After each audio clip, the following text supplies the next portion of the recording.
Hello everyone. In the previous lecture, we were discussing about dissolved oxygen DO. Now we will see the measuring of dissolved oxygen.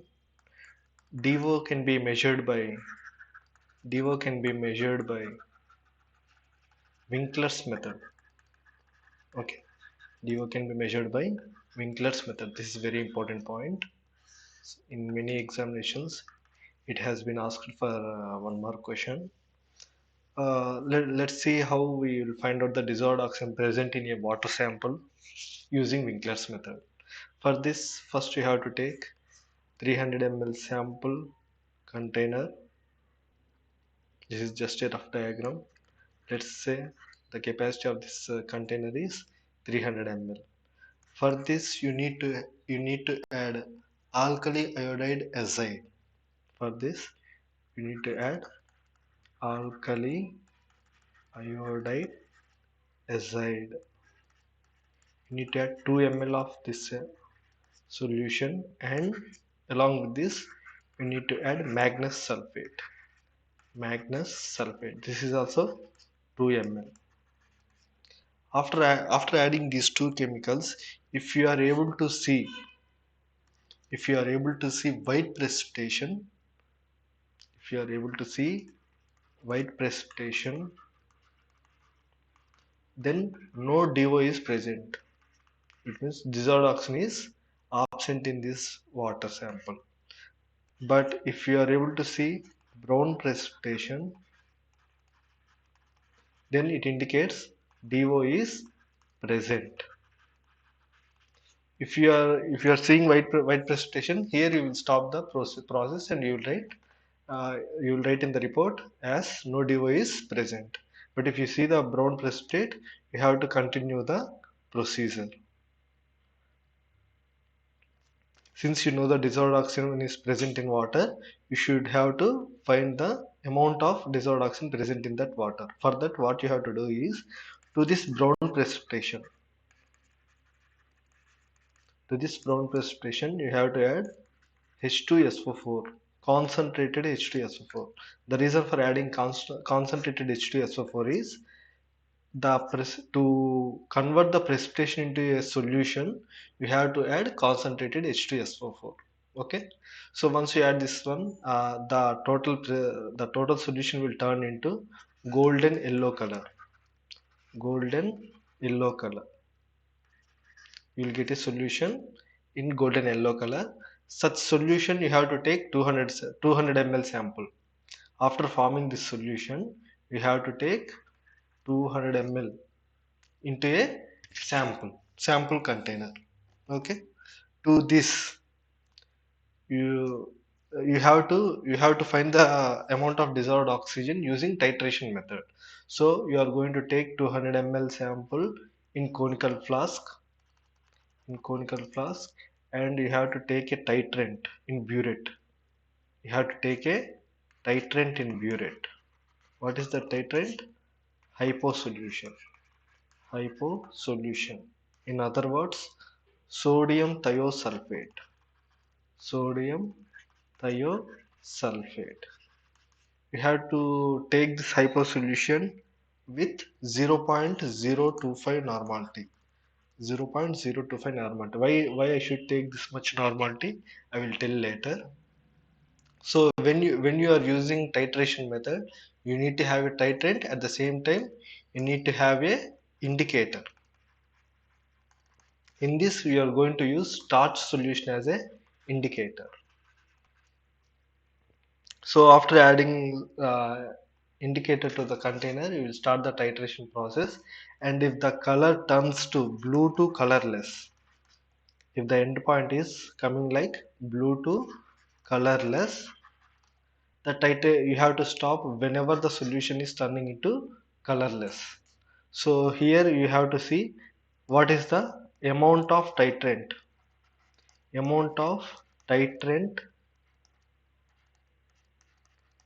consumed consumed in the reaction. You have to check it. And for example, let's say The titrant consumed in this procedure is 4 ml. Then the amount of dissolved oxygen present in the water sample is 4 mg per liter. To get this simple relation, you need to add only 0.025 normality hypo solution. That's why I have written 0.025 normality solution. Suppose I have written 0.03. I have taken 0.03 normality hypo solution. Then this is then then this simple equation cannot be possible. If the titrant consumed in the reaction is 4 ml, then the amount of DO present in the sample is not 4 mg per liter. But when you take it as 0.025 normality, then obviously the DO will be nothing but amount of titrant consumed in that reaction. That's why we have to take that normality. If you talk about drinking water standards for dissolved oxygen, drinking water standards, you need to have minimum of 4 mg per liter DO. You need to have 4 mg per liter DO. For fresh water, if you take any fresh water, the DO present in that fresh water will be 9.2 mg per liter. Under ideal conditions, at 0 degrees centigrade, under ideal conditions, the maximum DO that can be possible in the water is 14.6 mg per liter. 14.6 mg per liter. Sometimes in few textbooks it can be written as 15 mg per liter also. But you should remember the maximum DO that is possible in fresh water at 0 degree centigrade is 14.6 mg per liter. In general conditions, it is 9.2 mg per liter in fresh water.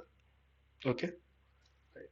But you don't need to remember all these things. You remember just for drinking water purpose that the minimum dissolved oxygen in the water should be 4 mg per liter. This is very important. Hmm?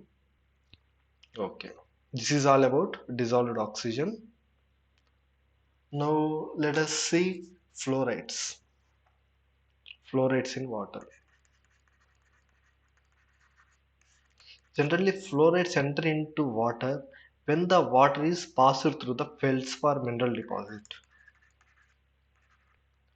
Feldspar mineral deposit. When water is passing through the feldspar mineral deposit, fluorides will be entering into the water. Let's say this is ground level, and there is a feldspar mineral deposit here. Feldspar mineral deposit here. If you are extracting water, if you are extracting water from this place through the groundwater wells, then obviously this water will contain fluorides. Suppose if fluorides are if fluorides are less than 1 mg per liter, then it is going to cause dental caries. The meaning of dental caries is forming forming weak teeth. Weak teeth. The reason for forming weak teeth is generally during the formation of permanent teeth. During the formation of permanent teeth, the fluorides will react with enamel present on the teeth. Fluorides will react with enamel present on the teeth and form very hard and resistant teeth when it happens during the formation of permanent teeth. But when you don't have enough fluorides in the water, then how can enamel react with fluorides? Then enamel cannot react with fluorides if fluorides are very small in quantity. Obviously, it is going to cause formation of weak teeth. That is called dental caries. But at the same time, if fluorides are greater than 1.5 mg per liter, fluorides are greater than 1.5 mg per liter, then it is going to cause two problems. First one is called as mottling of teeth, mottling of teeth. And the second problem is fluorosis. Many might have heard this word, fluorosis. The meaning of mottling of teeth is formation of yellow patches, formation of yellow patches on the teeth. At the same time, the second problem is fluorosis. If you are going to consume high concentrations, I mean greater than 1.5 mg per liter fluorides for longer period, then it is going to cause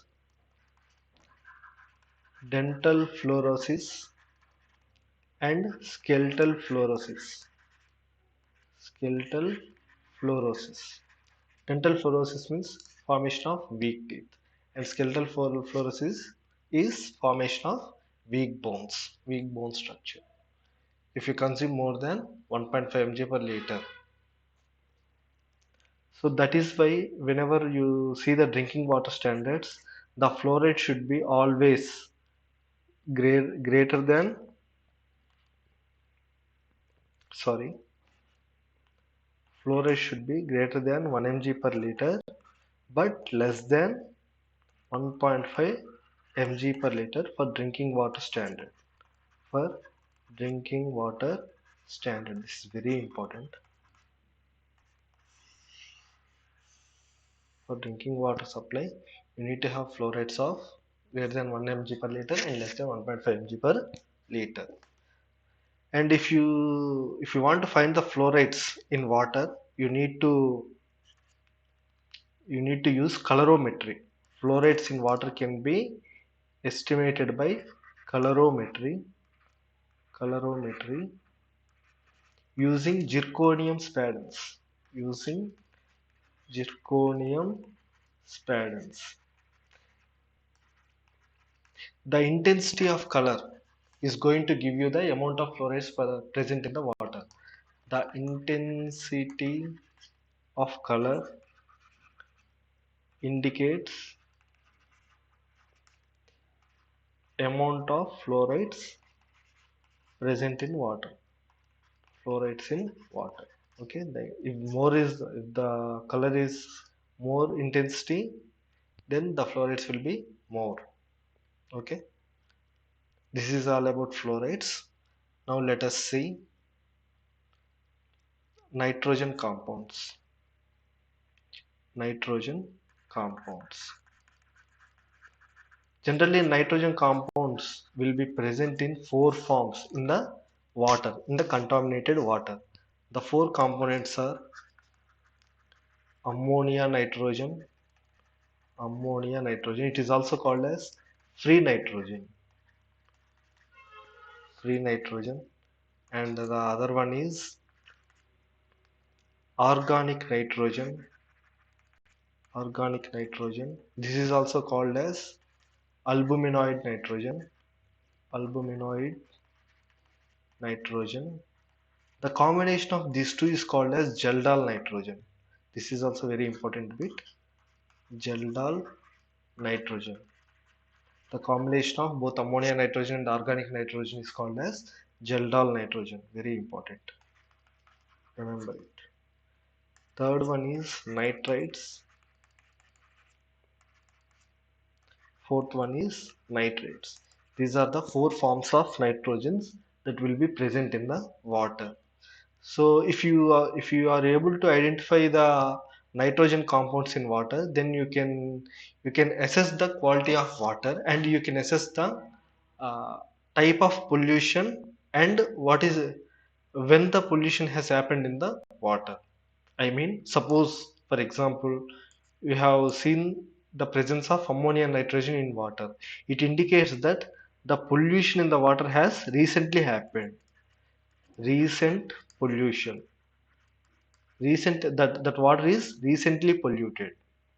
Suppose if you are observing the organic nitrogen present in the water, it indicates that the waste the waste present in water is starting oxidized. Starting oxidized. The meaning of oxidized is the water is the water has started self purifying itself. Okay. And the third one is nitrates. Nitrates indicate intermediate pollution. Intermediate pollution. And the last one is nitrates. The presence of nitrates indicates pollution has occurred but recovered. I mean, pollution has occurred in that water source, but that pollution has been recovered. Recovered means complete. The waste is completely oxidized. Waste is completely oxidized. In other words, what you say? Pollution occurred but recovered. Pollution occurred but recovered. So, depending on the type of compound present in the water, you can assess the type of pollution, whether it is recent pollution or intermediate pollution or oxidized pollution, like that. And if you see the drinking water standards for all these, for ammonia nitrogen, let me write here itself so that we can save some time. For ammonia nitrogen, the drinking water standards is 0.15 mg per liter. It cannot be more than 0.15. Similarly, organic nitrogen, it can be maximum of 0.3 mg per liter. It cannot be more than 0.3 mg per liter. Nitrates should not be present in water. 0 mg per liter. Nitrates should not be present in, even in smaller quantities. It should not be present. And the nitrates, you can go up to 45 mg per liter, but it cannot go beyond 45 mg per liter in water. Suppose, let's say the amount of nitrates present in the water is greater than 45 mg per liter, then what will happen? It is going to cause blue baby syndrome. If the nitrates, important bit, if the nitrates in water are present greater than 45 mg per liter, it is going to cause blue baby syndrome. Blue baby syndrome. It is a disease which will occur in infants. It will occur in infants. What happens is, suppose, let's say there is an infant, and he or she has consumed nitrates greater than 45 mg per liter through the water. So what will happen is, our blood contains hemoglobin, right? This hemoglobin has more affinity towards nitrates compared to the oxygen. So what actually hemoglobin do? Hemoglobin is going to supply oxygen to the human organs. But whenever you consume nitrates, that nitrates will be reduced to this nitrates will be reduced to nitrites by our body. Our body will reduce nitrates to nitrites, and this hemoglobin has more affinity towards nitrates. So what it will do, instead of taking oxygen to the human bodies, instead of supplying oxygen to the human organs, it is going to take nitrates, and it is going to supply nitrates to the human organs instead of oxygen. So obviously the human organs are going to have less oxygen. Obviously the body will turn into blue color. That's why it is called as blue baby syndrome. Okay. It is going to cause even deaths in the infants, but for adult people it is not going to happen. Only in the infants this syndrome will occur. This is about nitrogen compounds. And the next topic is iron and manganese. Let me write it here. Iron and manganese. These two are not going to cause any health problems in human beings, but it is going to impart color. If you have iron greater than 0.3 mg per liter in water, it is going to give you reddish color. Similarly, if you have manganese greater than 0.05 mg per liter in water, it is going to give you purple to brown color. These are the problems with iron and manganese. Other than that, you're not going to see any problems, but you have to remember these two limits. For drinking water standards, for drinking water standards, the limits are for iron it should be less than 0.3 mg per liter, and for manganese it should be less than 0.05 mg per liter. And the last topic is toxic substances. The toxic substances, even in very small quantity, even in very small quantity, if toxic chemical substances are present in water, it is going to cause severe problems in the human beings.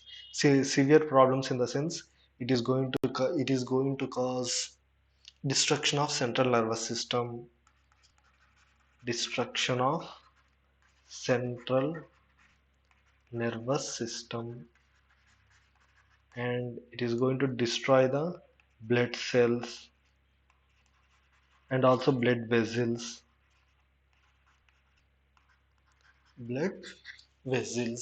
and it is going to cause cardiac arrest. Cardiac arrest. These are the problems arising due to the consumption of toxic substances through the water. If you see the examples of toxic substances, they are lead, arsenic, barium, boron, mercury, phenol, cadmium. These are some examples for toxic substances.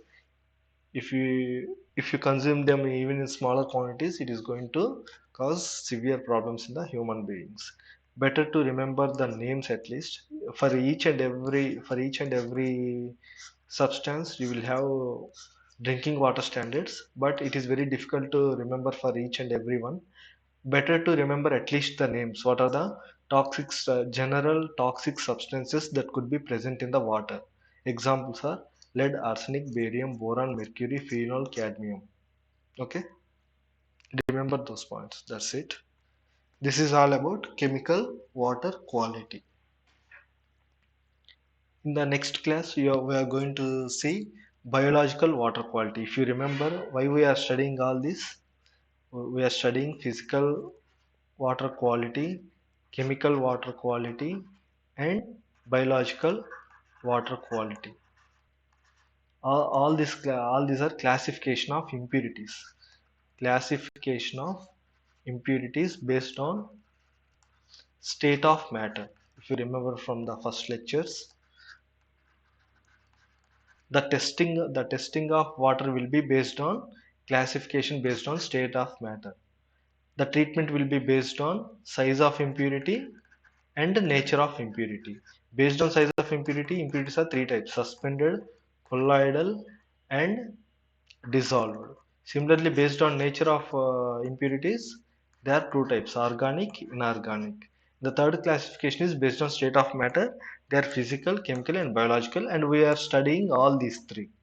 In the next chapter, when we study about water treatment process, you will see how you are going to remove the impurities based on size and nature of impurities. But for now, you have to study physical impurities, chemical impurities. In other words, physical water quality, chemical water quality, and biological water quality.